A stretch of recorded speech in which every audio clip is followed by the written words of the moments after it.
Counting has begun in Georgia in parliamentary elections considered crucial for the former Soviet republic's future. Initial results are expected in the coming hours, but both the ruling party and the opposition are already claiming victory. Just after the polls closed, the head of the pro-Russian ruling party, that's the Georgian Dream, told supporters that the party had secured another term in office. Exit polls from pro-government TV stations gave the party a majority, but polls from pro-opposition TV stations put the opposition in the lead. The opposition alliance has campaigned on securing EU membership for Georgia.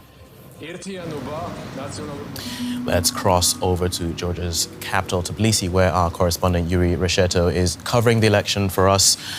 Yuri, both sides claiming victory. How can we know who's winning?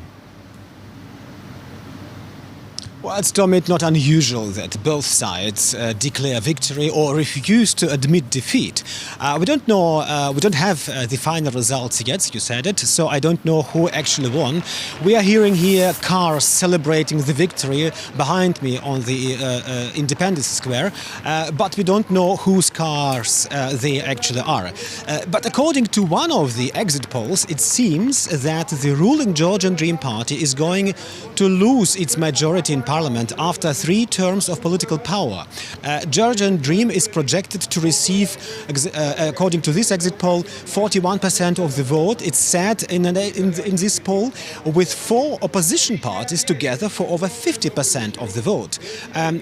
In total, 4 liberal opposition parties reportedly passed the 5% barrier that was needed to come into parliament. So the 9% difference in this exit poll between the ruling party and the opposition are, of course, not that huge, but still this exit poll is pretty clear. Once again, it's not a result of the election, but just an exit poll. And also possibly a sign of the deep polarization in the country. But what if the election were to go the other way? What if the results were flipped the other way? So, of course, we have to be very careful with the exit polls, just as we were careful with the polls before the election. Back then, the difference was up to 30% in the popularity of the ruling Georgian Dream Party.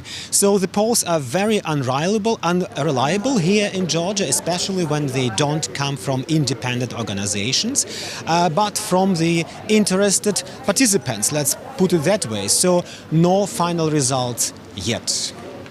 Fair enough. But looking at the whole process, the whole vote as a whole, Yuri, what was your assessment of its freeness, its fairness as an exercise?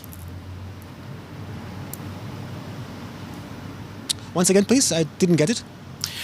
How free and fair was the election?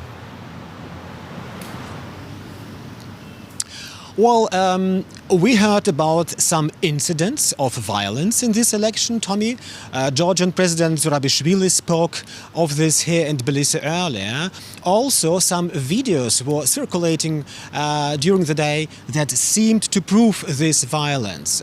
Several incidents were reported by other observers. The opposition parties shared images on the internet of apparently stuffed ballot boxes in a village here in Georgia. The government rejected all reports and spoke of provocations by the opposition. Okay, DW's correspondent Yuri Resheto, thank you.